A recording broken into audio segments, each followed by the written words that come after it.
The Glunk That Got Thunk by Dr. Seuss. A thing my sister likes to do some evenings after supper is sit upstairs in her small room and use her thinker-upper.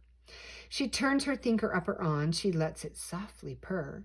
It thinks up friendly little things with smiles and fuzzy fur. She sometimes does this by the hour. Then when she's tired of play, she turns on her unthinker and unthinks the things away. Well, one evening she was thinking up some fuzzy little stuff, and sister sighed. That stuff's all right, but it's not fun enough. I've got to think up bigger things. I'll bet I can, you know. I'll speed my thinker-upper as fast as it will go. Think, think, she cried. Her thinker-upper gave a snorty snore. It started thunk, thunk, thunking, as it never had before. With all her might, her eyes were shut. She cried thunk, thunk some more. Then blunk! Her thinker-upper thunked a double clunker clunk. My sister's eyes flew open, and she saw she'd thunked a glunk. He was greenish, not too cleanish, and he's sort of had bad breath. Good gracious, gasped my sister. I have thunked up quite a mess. She turned on her unthinker, tried to think the glunk away, but she found that her unthinker didn't seem to work that day. The glunk just smiled and said, Dear child, you can't unthink a glunk. Ask anyone, they'll tell you that a glunk can't be unthunk. I'm here to stay forever. I'm in your lovely home. And now with your permission, dear, I'll use your telephone. I call my mother every night. It gives her such great joy. She lives 9,000 miles away, and I'm her only boy. Long distance is expensive, sister cried. Get off that line. But the glunk dialed Texacoda cut. 123409. Hello, dear mother, gabbed the clunk. I hope you're feeling fine, and don't worry about the phone bill.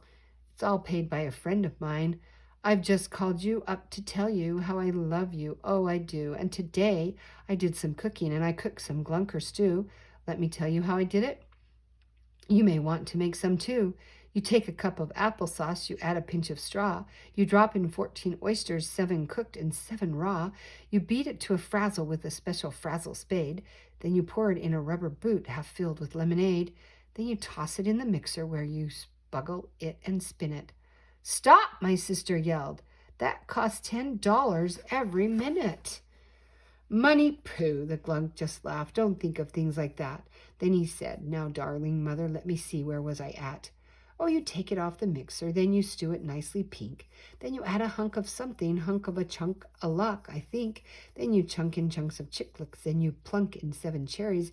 Then you plunk in, mother dear, 3 dozen kinds of berries. Now, mother mine, please do this right, those berries that you're plunking. Unless you plunk them with great care, will keep the stew from glunking. Stop, stop, my little sister screamed. It's not a funny joke. My father can't afford this call. My father will go broke. Now you keep still, the glunk snapped back. He kicked her in the shin. Don't you interrupt my mother when she's plunking berries in. Now, mother, plunk 1 berry, blue. Now plunk 1 berry, raz. What's that? You have no raspberries? Okay. Oh, everybody has. But if you don't have berries, raz, a snutchberry will do. You have a snutch, I know you have. Now plunk it in that stew. And he went on talking berries with his dear old darling mother. He jabbered and he blabbered 1 whole hour and then another. He talked $300 worth. My sister shook with fright.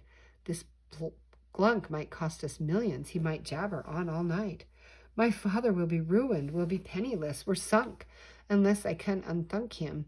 Oh, I must unthunk this glunk. And that is how I found them. She was standing there unthinking, the glunk still talking glunker stew. That glunk was not unglunking. Could she unthunk the glunk alone? It's very doubtful whether. So I turned on my unthinker. We unthunk the glunk together. Then I gave her quite a talking to about her thinker-upper. Now she only thinks up fuzzy things in the evening after supper. The end.